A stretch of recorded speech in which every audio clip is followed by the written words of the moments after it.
সালামু আলাইকুম।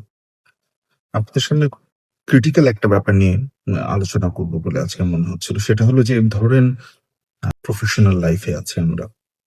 অনেকগুলো মিটিং এ বসতে হয়। যেখানটাতে আমরা কান্ট্রি ডিরেক্টর কোনো সময় লোকাল কোম্পানিতে একদম সরাসরি মালিকের সাথে বসে কথা বলতে হয়।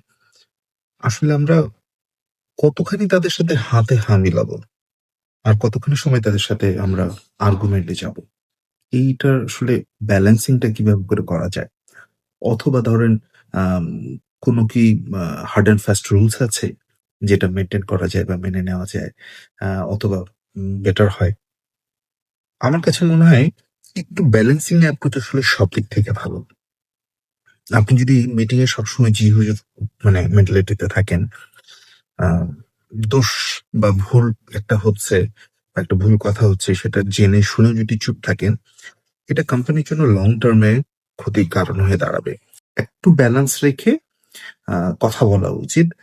এমনভাবে কথা বলা উচিত যাতে উনিও সেখানে অপমান বোধ না করে বা চ্যালেঞ্জড ফেস না করে। And at the same time যেন এটাও মনে হয় আপনিও যেন আপনার এট লিস্ট সাইডের স্টোরিটা যেন ক্লিয়ার করতে পারেন বা বলতে পারেন।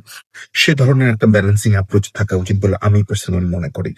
উম যেমন ধরেন আপনি হয়তোবা কোনো একটা পার্সপেক্টিভ এ এরকম ধরনের একটা কথা বললেন যে, "sir, right at this moment আপনি আ যে স্ট্র্যাটেজির কথা বলছেন পারফেক্টলি ফিট ইন করে এবং আমাদের জন্য probably best strategy considering at this moment.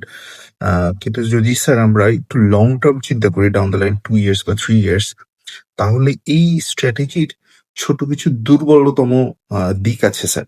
আ যেমন ABC, অ্যান্ড এটা নিয়ে আমরা যদি একটু কনসিডার করি এবং একটা ফুল প্রুফ স্ট্র্যাটেজি যদি দাঁড় করাতে চাই যেটা কারেন্ট এট দিস মোমেন্ট রিকোয়ারমেন্টও সার্ভ করবে at the same time 2-3 years এর পরে এই জিনিসটা আসলে কোনো নেগেটিভ এফেক্ট থাকবে না।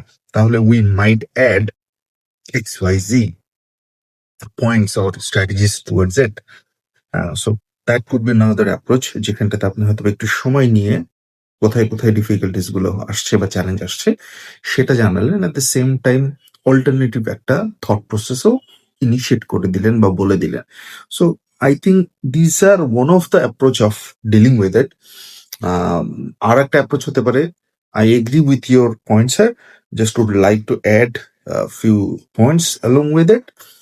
And then আপনি আপনার লজিক্যাল পয়েন্টস গুলো ওখানটাতে প্লেস করলেন সো দ্যাট হি রিয়েলাইজেস যে তার স্টেটমেন্ট, তার ইনিশিয়েটিভ অর তার প্ল্যান অর তার স্ট্র্যাটেজিটা ফুল প্রুফ না। এটাতে he needs to add few more points or few dimension he hasn't seen, right? So ওই পার্সপেক্টিভটা আসলে নিয়ে আসা উচিত। আর শুরুতেই যেমন বলেছিলাম যে it should be a balanced approach. আপনি আ চুপ করে থাকলে এটা আপনার ক্যারিয়ারের জন্য খারাপ এবং এট দ্য সেম টাইম আপনার অর্গানাইজেশনের জন্য খারাপ। চুপ থাকা is not even a solution.